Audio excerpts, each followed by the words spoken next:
യേശുവിൻ്റെ രക്തത്തിൻ്റെ ഏറ്റവും വലിയ പ്രത്യേകത എന്ന് പറഞ്ഞാൽ യേശുവിൻ്റെ രക്തം പാപമില്ലാത്ത രക്തമാണ്. നമ്മുടെ എല്ലാം രക്തത്തിൽ പാപമുണ്ട്, പക്ഷെ യേശുവിൻ്റെ രക്തത്തിൽ പാപമില്ല. യേശു കർത്താവ് കുരിശില് രക്തം ചിന്തി മരിച്ചപ്പോഴാണ് നമുക്ക് പാപമോചനം കിട്ടിയത്. യേശുവിൻ്റെ രക്തത്തിൽ പാപമില്ലാത്തത് കൊണ്ട് മാത്രമാണ് നമുക്ക് ആ പാപമോചനം യേശു കുരിശിൽ മരിച്ചപ്പോൾ കിട്ടിയത്.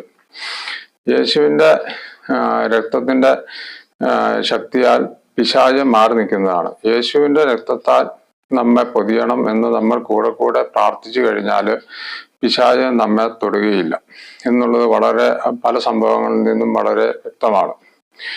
ഈ മനുഷ്യർ പണ്ട് മുതലേ രക്ത ഉടമ്പടി ചെയ്യുന്നത് ബൈബിളിൽ നിന്ന് വ്യക്തമാണ്. അബ്രഹാമും യാക്കോബും ഒക്കെ രക്ത ഉടമ്പടി ചെയ്യുന്നുണ്ട്. അതുപോലെ തന്നെ നമ്മുടെ സമൂഹത്തിൽ നിലനിന്നിരുന്ന ഒരു സമ്പ്രദായമാണ് രക്ത ഉടമ്പടി.